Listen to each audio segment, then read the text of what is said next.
이 시간 고린도후서 4장 1절부터 11절 말씀 우리 다 같이 일어나서 한 목소리로 봉독하도록 하겠습니다. 같이 봉독하죠.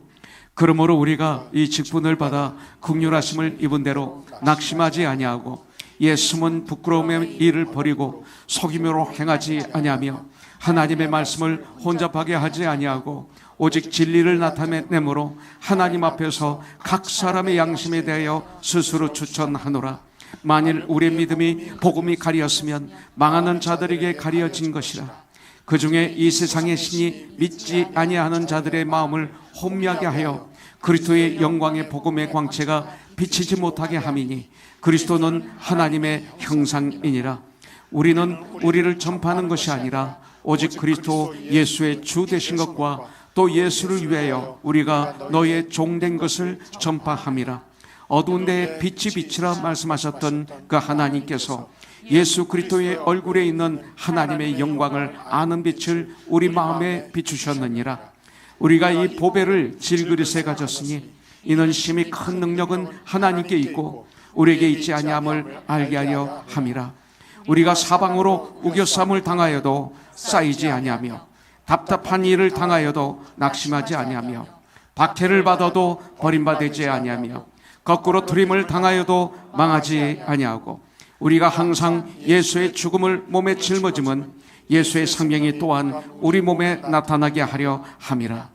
우리 살아있는 자가 항상 예수를 위하여 죽음에 넘겨짐은 예수의 생명이 또한 우리 죽을 육체에 나타나게 하려 함이라. 아멘. 자리에 앉아주시기 바라겠습니다. 지난주에 고린도후서 1장에 있는 말씀 가지고 고린도후서를 시작했습니다. 오늘은 4장에 있는 말씀을 통해서 이 직분에 대해서 한번 묵상하고 공부하는 시간 되기를 원합니다. 지난주에도 말씀드렸지만 매일마다 잠언, 그 날짜의 잠언, 오늘 17일이죠. 17장, 그리고 시편 5편, 오늘이 17 곱하기 5 하니까 85더라고요. 그래서 85, 84, 83, 82, 81편부터 85편까지 오늘 시편 말씀은 그렇게 길지 않습니다. 다 짧습니다. 그래서 한 5분이면 다 읽을 수 있는 그런 시편 말씀입니다. 그래서 혹시 예배 후에 오늘 이 말씀을 읽지 않으신 분들은 오늘 하루 중에 시간 좀 내셔서 꼭 한번 읽으시기 바라겠습니다. 잠언은요, 한번 읽을 때 잘 안 들을 수 있어요. 그리고 우리의 습관이 이렇게 긴장하고 집중하는 습관이 저와 여러분들이 안 돼 있어요, 사실은. 그래서 이것을 날마다 잠언을 날마다 읽으시면 분명히 잠언서 1장 1절부터 7절에 있는 말씀이 우리에게 역사하셔서 놀라운 이 땅을 살아가는데 놀라운 능력 있는 삶을 살도록 허락하실 줄 분명히 믿습니다. 그리고 시편을 이렇게 읽으시면 하나님과의 대화가 풍성해집니다. 기도가 풍성해집니다. 시편을 읽지 않으면 기도가 풍성하지 못합니다. 어쨌든 간에 오늘 지난주에 보면 고린도후서 1장 1절부터 2절 보면 이런 말씀이 있어요. 하나님의 뜻으로 말미암아 그리스도 예수의 사도된 바울과 형제 디모데는 사도가 된 것이 하나님의 뜻이라고 여기서 선포하고 있습니다. 너희들이 뜻이 아니라 하나님의 뜻이다.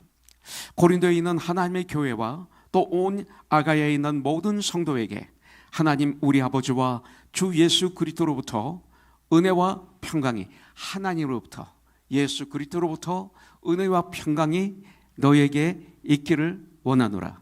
바울이 고린도 교회 성도들에게 가진 원함은 바로 은혜와 평강이 하나님으로부터 내려오는 은혜와 평강이 그들에게 있기를 소원하는 것이 바울의 마음이었습니다. 그렇게 바울을 괴롭히는 그분들을 향해서 나의 소원은 하나님으로부터 오는 은혜와 평강이 너에게 가득하기를 원한다, 이렇게 말하고 있습니다.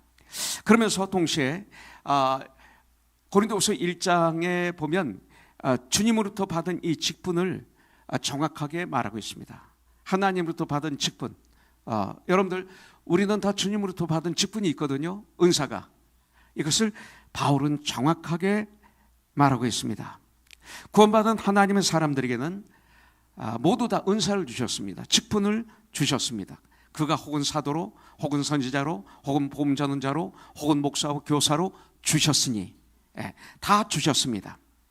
이 세상에서 해야 할 일, 하나님이 나에게 명령하신 일을 하게 하시기 위해서 주님은 은사를 주셨어요. 직분을 주셨습니다. 이 직분을, 이 은사를 발견하고 그 주신 것으로 이 세상을 살아가시는 분들은 축복받은 분들입니다. 그런데 하나님이 나에게 어떤 직분, 어떤 은사를 주셨는지 모르시는 분들은 주님의 일을 제대로 할 수가 없습니다. 은사, 코의 일을 못하고 손가락 일을 못하고 눈으로 보는 일을 못합니다. 왜냐하면 내가 모르니까. 그런데 이것을 알면 그 역할을 그때부터 하게 되는 것이죠. 그래서 이런 분들이 복받은 사람이에요. 내가 원하는 걸 다 이룬 사람이 복이 아니라, 왜냐하면 우리 인간이 원하는 것은 거기에 갖다 욕심이 안에 들어가 있어요. 시기 질투가 들어가 있고, 그리고 거기가 꼭 나에게 필요한 것이 아니에요. 소수일 뿐이에요. 그래서 우리가 구입한 것 중에 많은 것을 우리가 쓰지 않고 있잖아요. 똑같아요. 자, 그렇습니다. 그렇다면 이 직분을 통해서 우리가 어떻게 우리들은 이 땅에서 그리스도인으로서 살아야 될 것인가, 이것이죠. 그래서 고린도후서 4장 1절에 보면, 그러므로 우리가 이 직분을 받아 긍휼하심을 입은 대로 낙심하지 아니하고, 이렇게 말하고 있어요. 직분을 받은 우리들 가장 중요한 것이 뭐냐면 낙심하지 말고 그 직분의 일을 감당해야 돼요. 마귀가 우리를 어떻게 하는 것 중에 하나가 낙심하게 만들어서 그 직분을 포기하게 하려고 그래요. 중간에 스톱시키는 거죠. 오늘 말씀은 지난주 전한 말씀과 이어지는 것을 볼 수가 있습니다. 믿는 자들은 낙심할 수 없습니다. 왜냐하면 하나님부터 직분을 받았기 때문에 그렇습니다. 주님으로부터 주님의 일을 하는 거룩한 직분을 받은 사람들이기 때문에 낙심을 뚫고 나가야 됩니다. 왜냐하면 우리 직분 받은 우리만이 아니라 모든 사람들에게는 고난이 있어요. 환난이 있어요. 핍박이 있어요. 어려움이 오게 돼 있어요. 물론 예수 믿지 않는 수많은 사람들은 내 죄 때문에 그런 것이 옵니다. 그러나 우리 예수 믿는 사람들, 복음을 전하는 일을 하게 될 때 사탄은 우리를 어렵게 만들고 낙심하게 만듭니다. 주님이 일을 하면 꼭 사탄이 우리를 어택합니다. 낙심해서 그만두게 하기 위해서. 이럴 때 우리는 인간적인 방법이나 또 인간적인 수단을 동원해서 주님의 일을 하려고 할 때가 너무나 많습니다. 여러분들, 그러나 우리들의 하나님은 어떠한 경우에도 하나님만 의지하고 담대하게 나갈 것을 우리에게 명령하고 계십니다.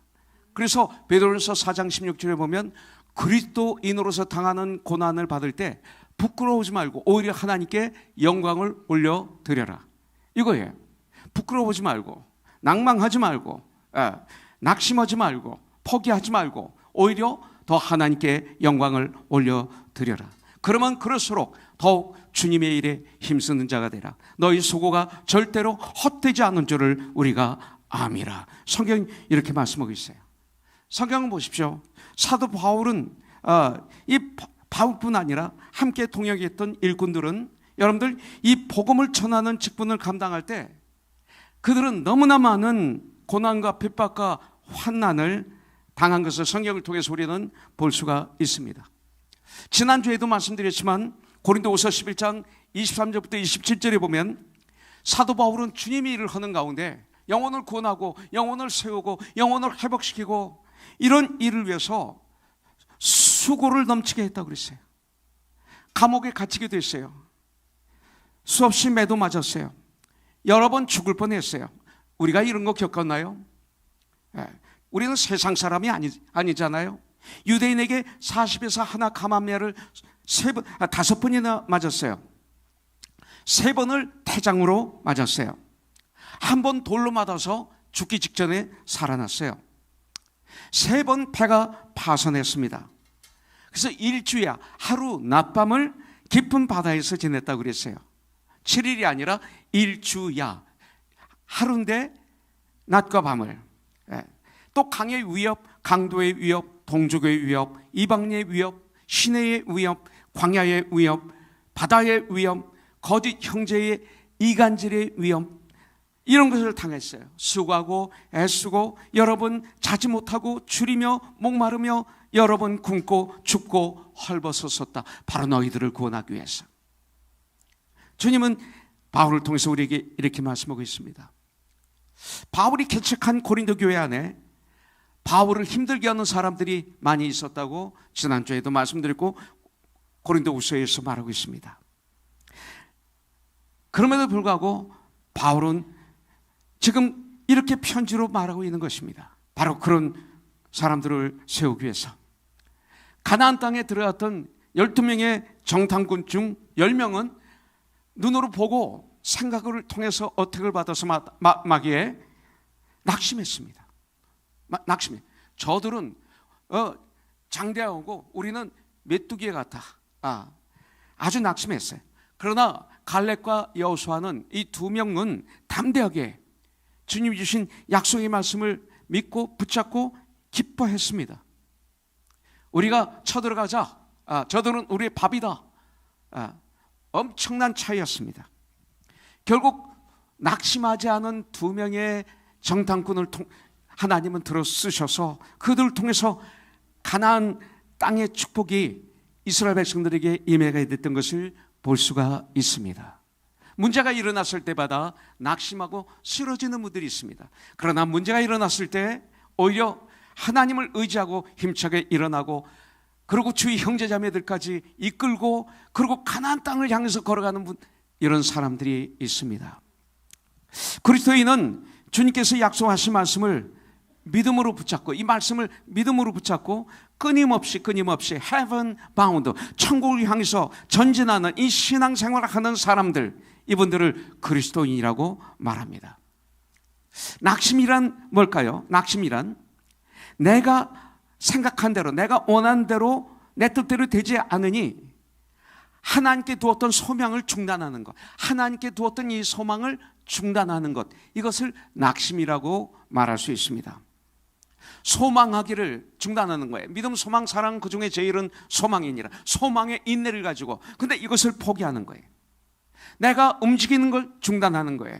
역사하기를 중단하는 거예요. 헌신하기를 중단하는 거예요. 사랑하는 걸 중단하는 거예요. 희생하는 걸 중단하는 거예요. 사명 완수하기를 중단하는 것, 이것이 낙심이에요. 낙심이 왜 무섭습니까? 완전히 낙심한 사람은 꼼짝하지 못합니다. 여러분들 모든 것을 중단하게 됩니다. 낙심하면 식사도 못합니다. 잠도 못 잡니다. 주저앉아 있게 됩니다. 이것이 낙심이 주는 영향입니다. 그래서 성경은 갈라디아서 6장 9절에 보면 우리가 선을 행하다에 낙심하지 말지니 포기하지 아니하면 때가 이름에 거두리라 열매를, 이렇게 말씀하고 있어요. 낙심은 중단하게 만듭니다. 낙심은 포기하게 만듭니다. 낙심은 사명을 사라지게 만듭니다.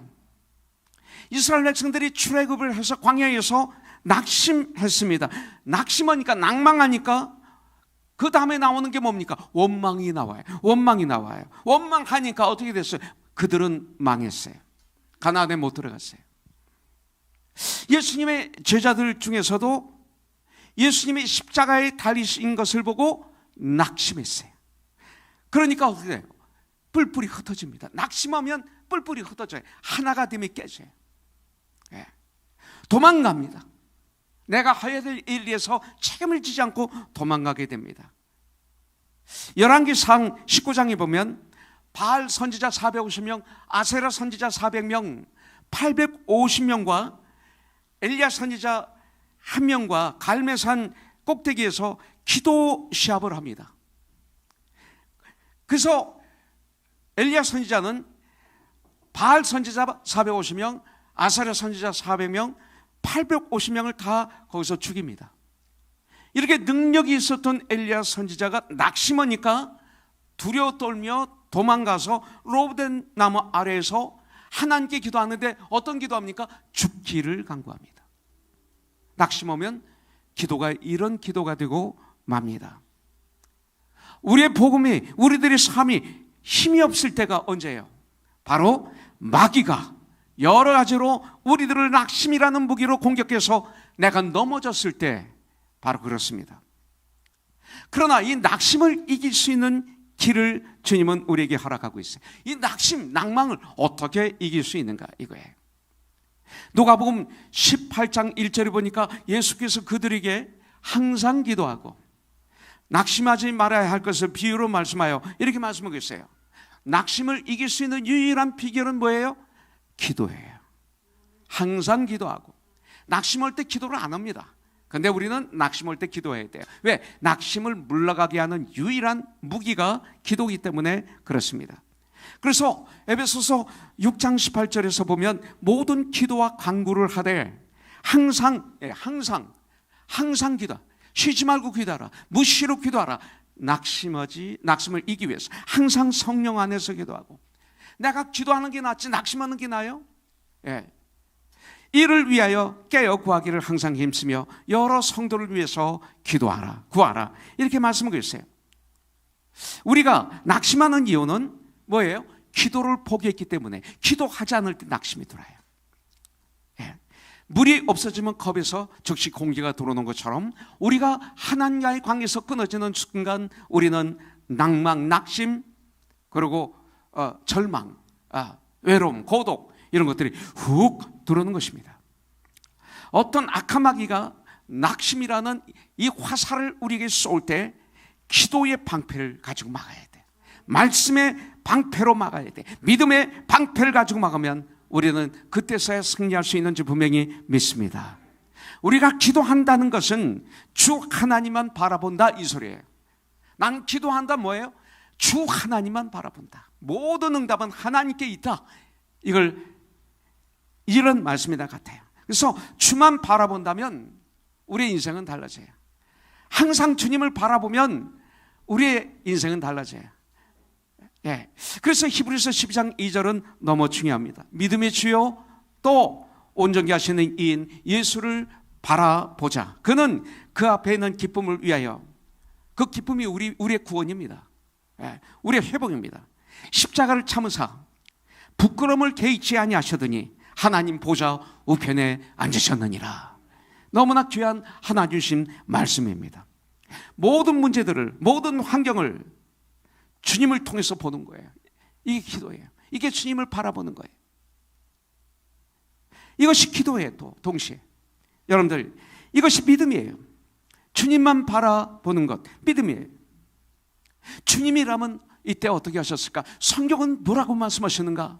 이거 너무 중요해요. 아는데 우리는 문제가 있을 때 이걸 안 해요. 내 생각, 내 경험, 내 감정이 더 앞에 있으니까 지옥이 되는 거예요. 성경이 이렇게 말씀하고 있어요. 어둠에서 빛 되신 주님의 백성된 우리들, 우리 영혼의 참빛이 되신 예수님의 이름으로, 예수님의 마음으로 기도하고 또 기도하고 또 기도하는 거예요.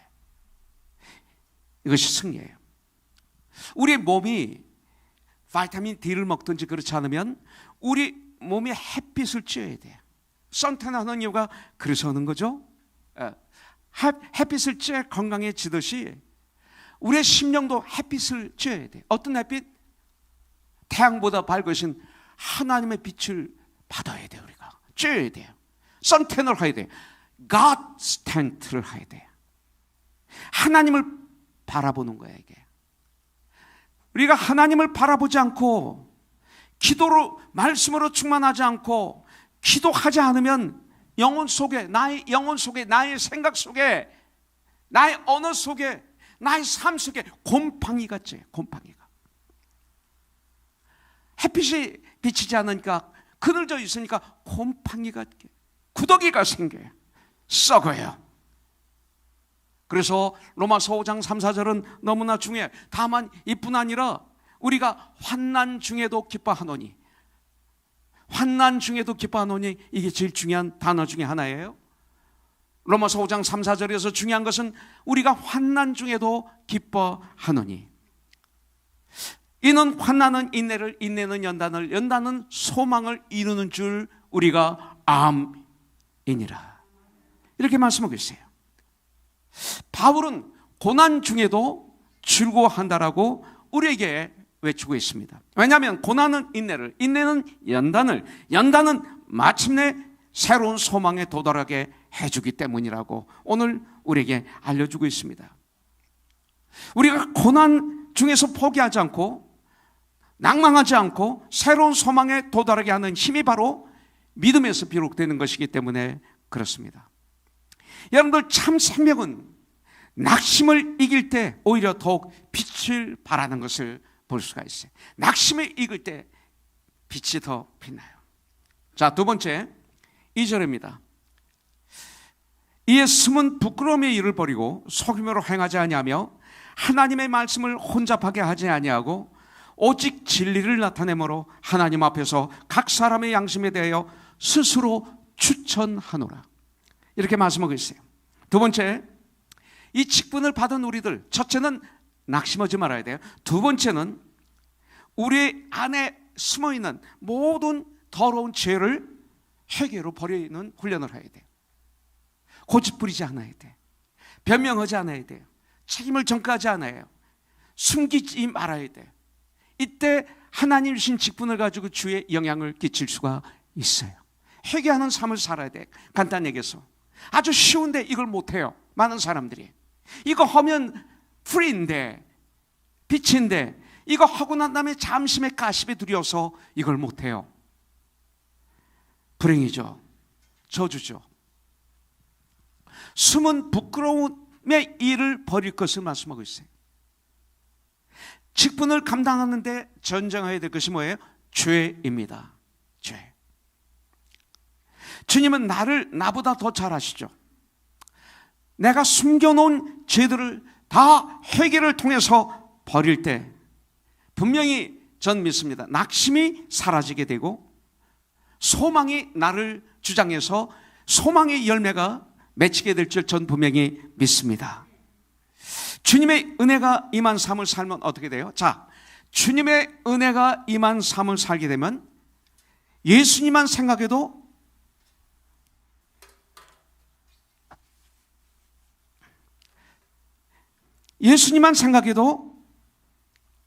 찬송을 한 줄만 불러도 눈물이 나고 예배에 대한 감격이 있었어요.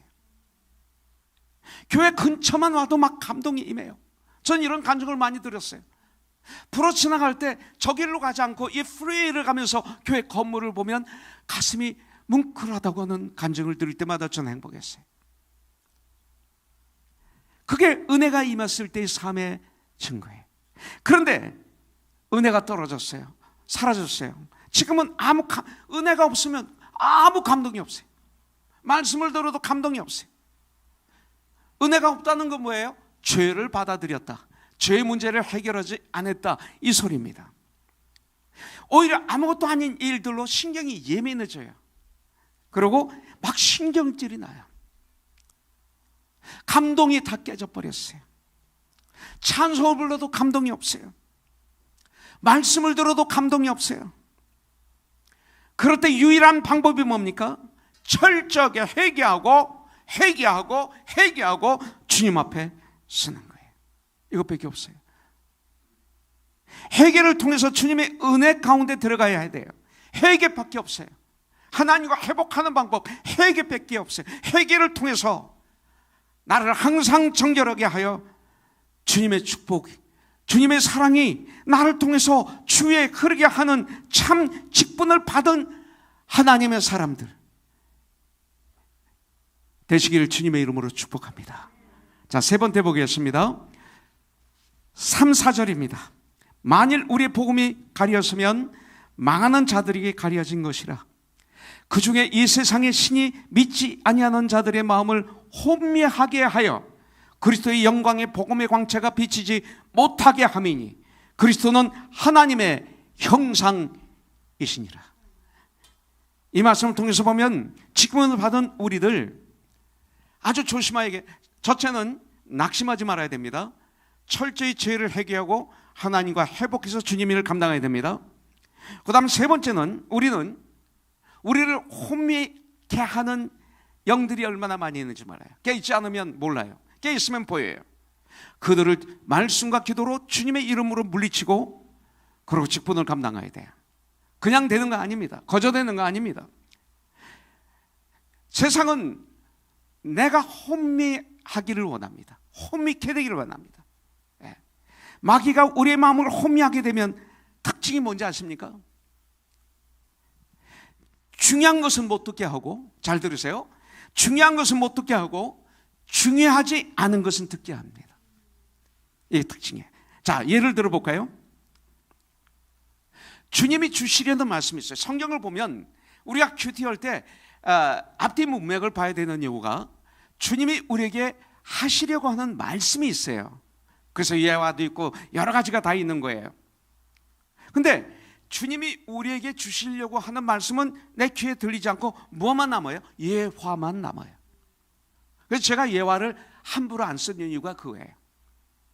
예화만 남아서 일주일 동안 예화만 얘기해. 주님의 마음을 얘기하는 게 아니라 은혜를 받을 얘기는 안 하고 있어요. 예화 가지고 한 주일을 살아요.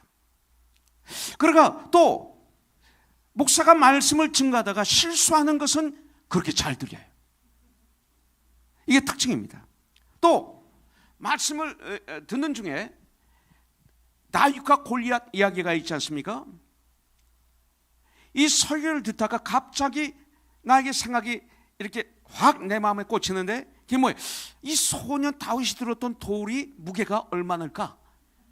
그리고 이 돌이 얼마나 클까? 이거 가지고 그냥 설교 끝날 때까지 고민하고 있어요. 정말이야 이거요. 깨있지 않으면 그런 거예요. 그리고 예배가 끝나요. 그 말씀을 통해 주시려는 축복의 참치일 말씀을 놓치게 되는 거죠. 그리고 참 이상합니다. 보통 때는 잠이 없어요. 그런데 꼭 예배 시간만 되면 그것도 설교가 시작이 되면서부터 조는 정도가 아니라 그냥 푹 자는 분들이 있어요. 기도해야 돼요. 피곤해서가 아니에요. 이거는 마귀가 어택을 하는 거예요. 여러분들 이 시대 예배 시간까지 마귀에게 뺏긴 것 같아요. 예배 시간, 예배 안에 모든 프로그램이 다 인간화가 돼 있어요. 성경에서 예배는 이렇게 드리라고 말씀했어요. 이거는 어제나 오늘이다 영원토록 동일해요. 모든 예배가 성경의 근거에서 예배를 드려야 돼요. 그렇지 않으면 그건 예배 아니에요. 예배가 매 시대마다 바뀌지 않아요. 이 시대를 본맞지 말라고 그랬어요. 예배 가지고 장난하면 안 되는 거예요. 여러분들 마귀에게 뺏겼어요. 다는 아니지만 만약 마귀에게 예배까지 뺏겼다면 그러면 우리는 죽는 거예요. 능력이 없어져요. 낙심합니다. 낙심이 뭐예요? 여러 가지를 통해 마귀는 우리를 낙심하게 만드는 거예요. 혼미하게 하는 영을 줍니다. 또 하나님 앞에 범죄하게 만드는 것입니다. 나를 혼미하게 하는 악한 영을 예수 그리스도의 이름으로 말씀으로 기도로 우리는 물리쳐야 돼요. 그러기 위해서 초대교회처럼 모이기에 전혀 힘써야 돼요. 그래서 서로도 모였을 땐 얼굴과 얼굴을 마주 대하듯이 확실히 알 수가 있는 거예요. 교제는 떨어져서 교제가 많이 가감돼요. 만났을 때 교제가 풍성해집니다. 같이 떡을 떼고 같이 기도하고 손잡고 같이 예배드리고 같이 사랑하고 모여서 얼굴과 얼굴, 눈과 눈을 마주치면서 격려하고. 여러분들 우리가 그러지 않습니까? 내 눈 봐 그러잖아요. 대화할 때 다른 데 보고 있으면 내 눈 봐, 나 좀 봐. 이게 없잖아요. 그래. 모이게 힘써야 돼요. 그럼 마귀가 설 자리가 없습니다. 기도하고 예배드리고 말씀을 묵상하고 서로 격려하고. 무엇보다 디모데전서 4장 5절은 외치는 거죠. 하나님의 말씀과 기도로 거룩하여 지니라. 이거죠. 주님은 우리들이 사역을 통해 세상에서 빛과 소금의 역할을 감당하기를 소원하십니다. 아니, 명령하셨습니다. 그래서 주님 앞에 능력 있게 쓰임받는 하나님의 종들, 우리 코너손이 되기를 주님의 이름으로 축복합니다. 직분은 리더들만 있는 게 아닙니다. 구원받은 우리들은 다 왕같은 제사장들입니다. 우리들에게 모두 다 은사를 주셨습니다. 그 일로 각각 맡은 직분을 감당하게 하시는 것입니다. 자, 네 번째 5절입니다.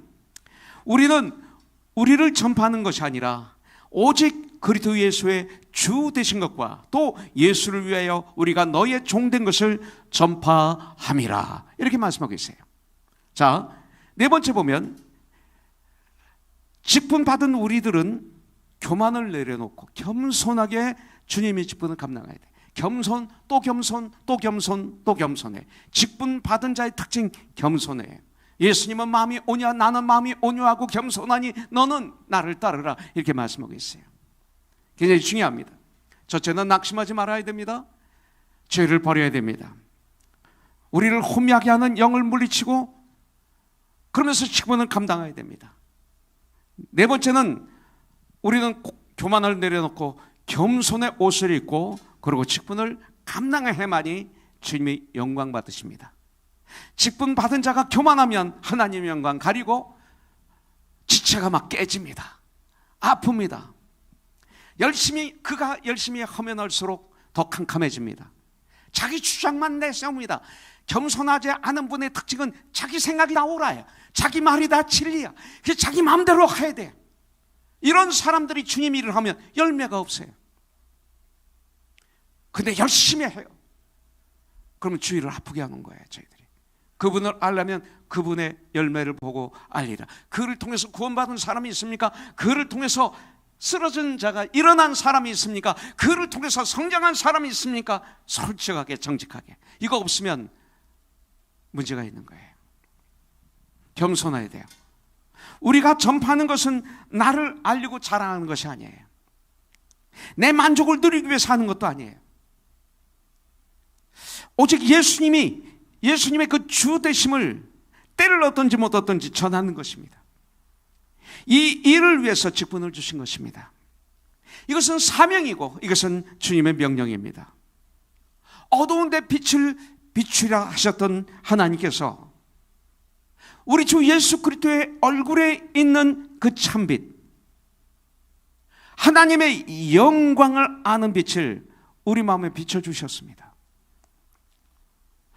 어둡고 캄캄한 이 세상에 참빛, 세상에 비치신 주 예수님을 우리들은 전해야 될 사명이 있어요. 나를 전하는 것이 아니라.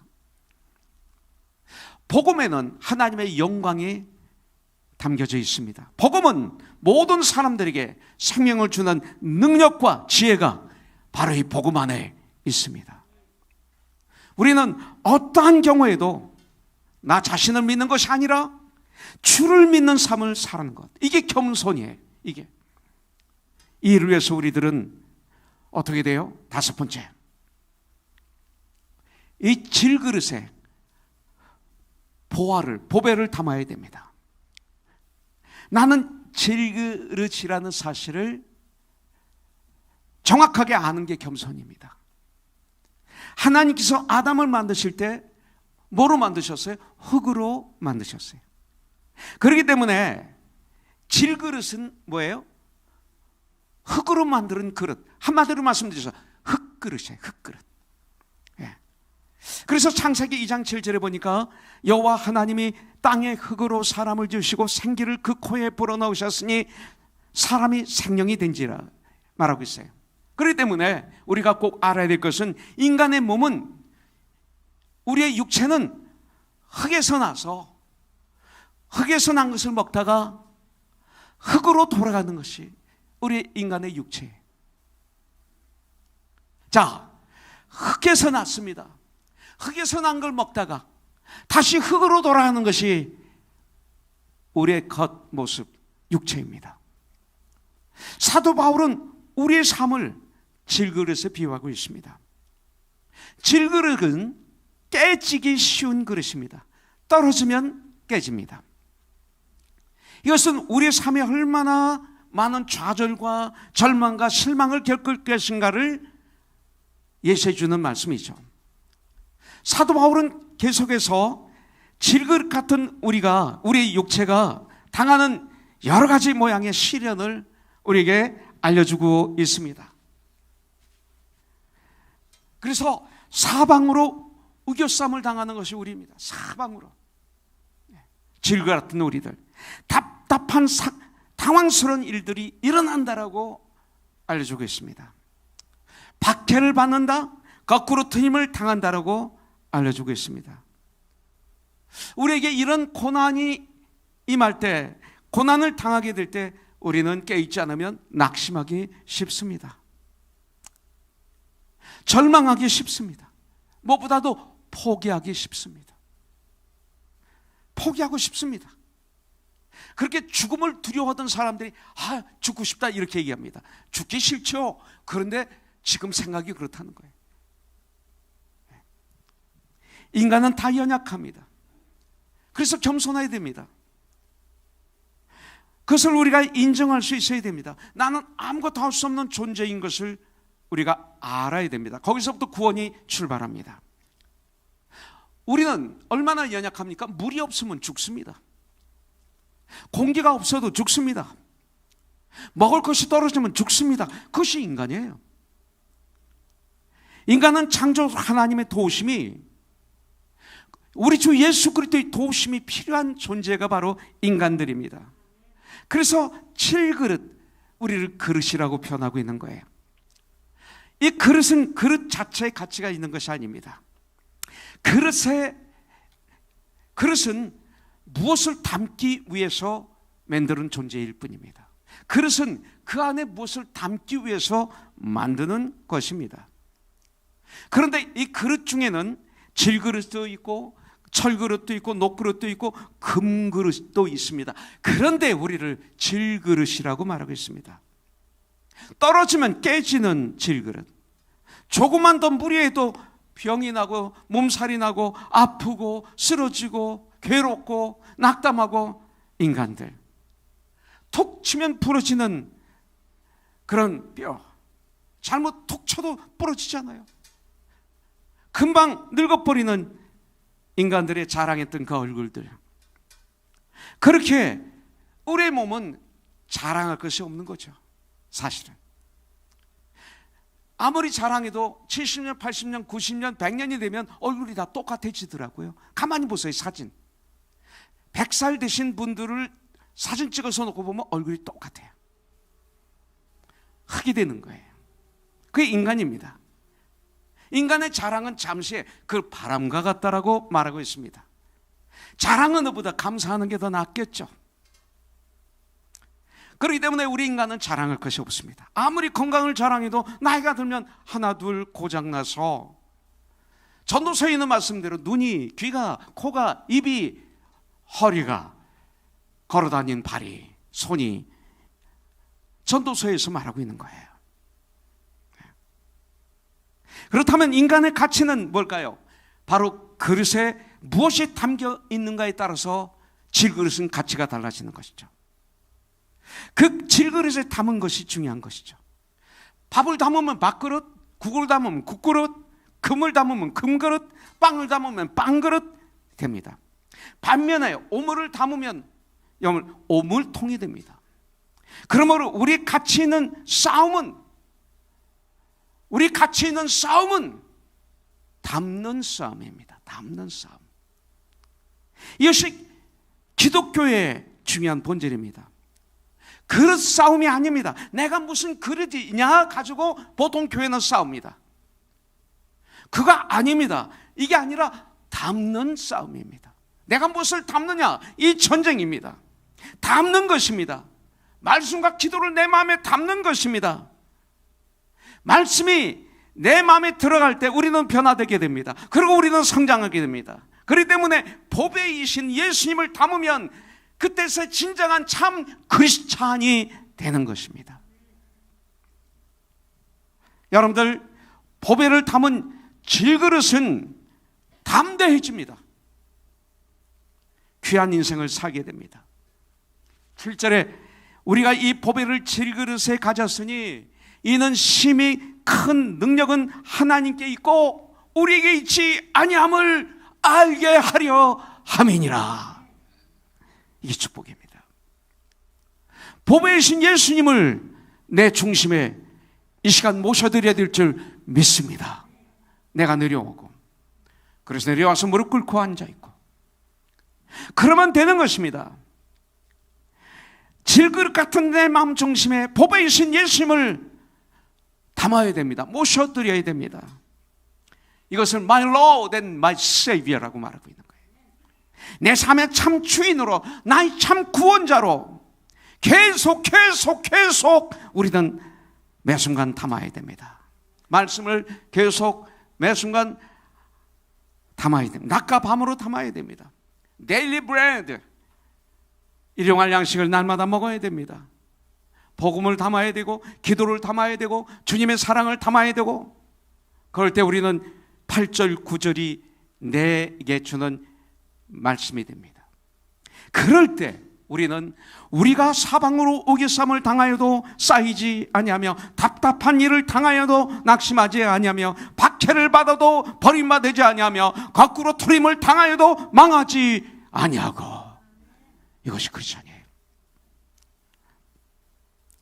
우리들 어디를 가거나 항상 사방에 우겨쌈을 당하는 상황에 놓일 수밖에 없어요. 위기가 있어요. 빠져나갈 길이 없을 때가 있어요. 사도행전 16장에 보면 바울과 실라가 복음을 전하다가 빌보 감옥에 갇혔습니다. 아니, 귀신 들린 여종을 낫게 했다고 감옥에 갇힌 것입니다.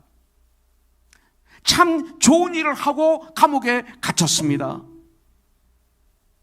그때 바울과 실라는 빌보 감옥에서 사방으로 우겨쌈을 당한 것입니다.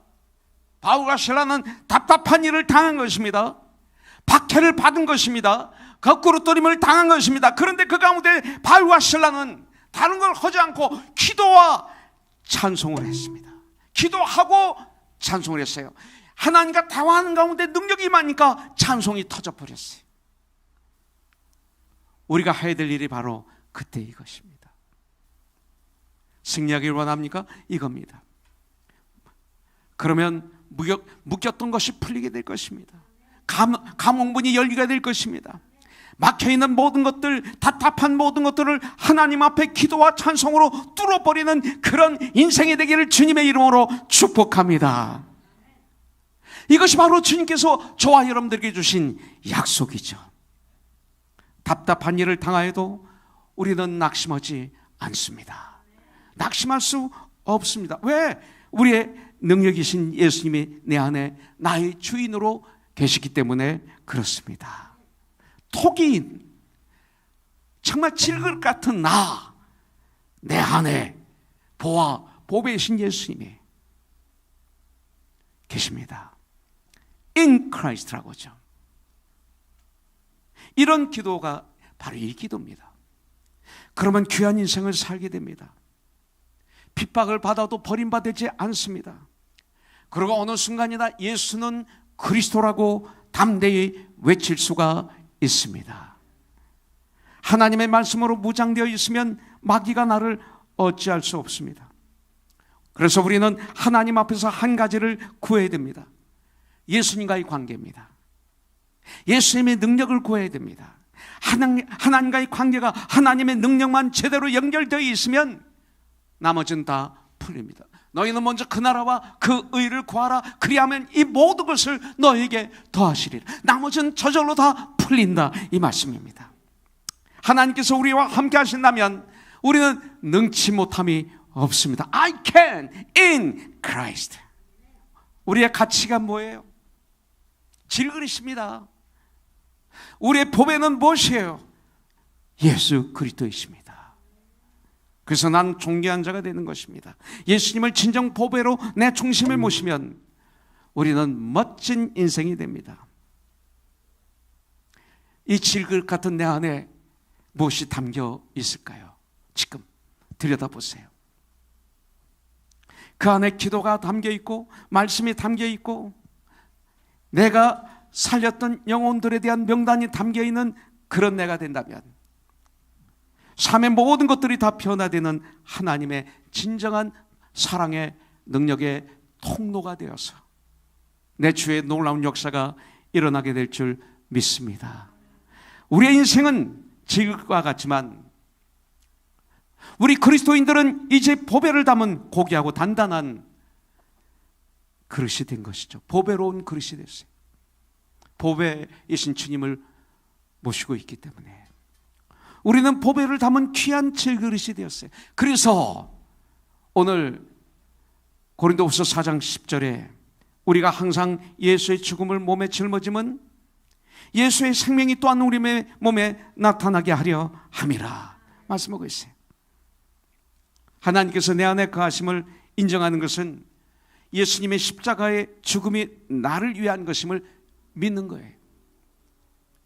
또한 십자가에 달려 죽으신 예수님과 함께함은 나 역시 세상에 대한 죄에 대한 죽음을 의미하는 것이에요.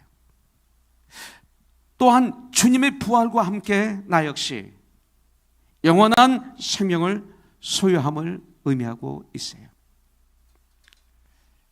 이처럼 우리 육체는 비록 지으리지만 부활의 능력이시며 창조주이신 예수 그리스도를 담고 있는 너무나 존귀한 고귀한 존재입니다. 그릇이 보배로운 것이 아니라 안에 담겨있는 내용이 보배롭습니다. 그러므로 우리 그리스도인은 보배이신 우리 주님을 매 순간 인정하고 주님을 only trust Him, 주님을 의지하고 우리 주 예수 그리스도를 담대히 때를 얻든지 못 얻든지 전해야 되는 거죠. 우리는 정말 지으시며 우리는 하나님이 예수님이 없는 나는 안개와 같고 그리고 바람과 같은 존재인 것을 우리는 알아야 됩니다. 그러나 자신의 무능과 죄악성을 인정하고 우리 안에 거하시는 하나님의 능력을 인정하고 그래서 우리 이 시간부터 정말 주님을 신뢰하고 그리고 주님을 믿고 주님을 의지하며 살아갈 때 그때서야 우리는 진정 우리 주 예수 그리스도의 사람이 되는 것입니다. 이제 하나님께서 우리에게 주신 삶의 길에서 담대하게 천국을 향해서 손에 손을 잡고 우리 함께 믿음의 주여 나를 온전하게 사는 예수를 바라보며 천국을 향해서 걸어가는 저와 여러분들이 되길 주님의 이름으로 축복합니다. 우리 가정에서 우리 직장에서 사업처에서 학교에서 누구를 만났을 때라도 부끄러움 없이 우리 안에 거하시는 주님을 삶의 현장에서 드러내고 나타내는 담대하게 저와 여러분들이 되어야 돼요. 때를 얻든지 못 얻든지 예수님을 자랑하는 저와 여러분들이 되어야 돼요. 우리의 삶에서 주님을 인정하고 주님을 내 삶에서 나의 언어에서 나의 모든 것에서 주님을 인정하세요. 그리고 주님이 나를 통해서 드러나야 돼요. 그리고 주님을 겸손하게 아주 겸손하게 죄를 회개하고 정말 아주 존귀하게 주님을 나타내고 전할 때 그때 주님은 우리에게 우리 위해서 능력을 베푸시는 것입니다. 이 시간 결단하십시오. 죽도록 충성하겠습니다. 또 주의를 꼭 지키겠습니다. 기도와 말씀 읽는 것과 기도하는 것, 주님을 전하는 사명을 잘 감당하겠습니다. 앉아서 먹는 자가 그냥 섬기는 자가 그냥 앉아서 먹는 자가 아니냐. 그러나 나는 섬기는 자로 너희 중에 있노라. 주님처럼 저도 섬기는 삶을 살기로 결단합니다. 그렇게 됐을 때 10절에 있는 말씀대로 분명 우리는 썩은 냄새가 나는 것이 아닌 나를 통해서 내 언어를 통해서 나의 삶을 통해서 예수님의 생명이 우리 몸에 나타나게 될 줄 믿습니다. 내 주의 천국을 흐르게 할 줄 믿습니다. 이 전쟁을 이 한 주간 하시길 주님의 이름으로 축복합니다. 예수로 나의 구주 삼고 성령과 피로서 거듭나니 같이 하죠. 이 세상에서 내 영혼이 하늘의 영광 누리고, 이것이 나의 간증이에요. 이것이 나의 간증이요, 이것이 나의 찬송일세. 나 사는 동안 끊임없이 구주를 찬송하리.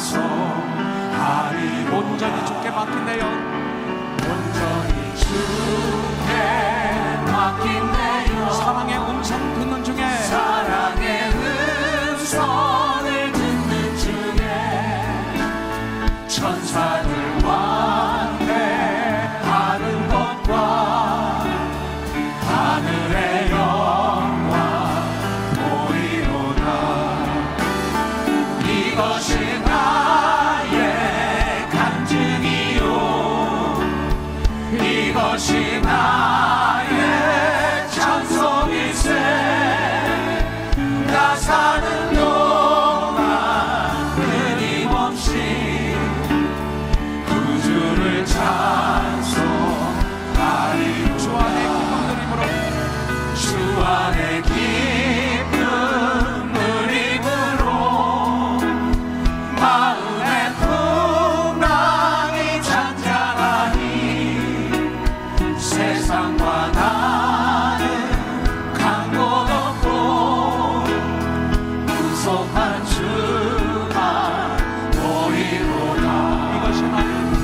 이것이 나의 간증이요, 이것이 나의 찬송일세.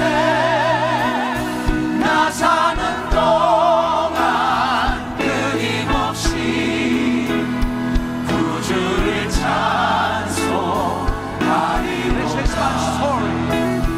This is my story, this is my song, praising my Savior all the day long.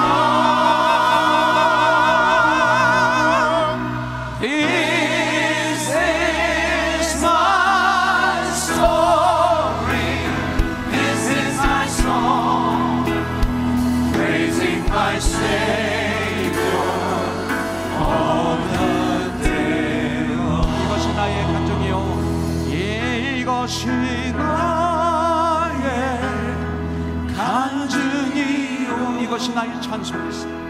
이것이 나의 찬송일세.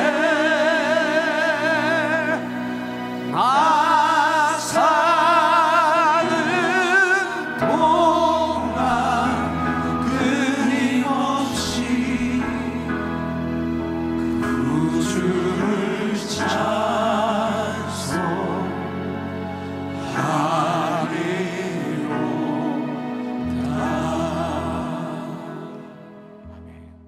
기도하겠습니다.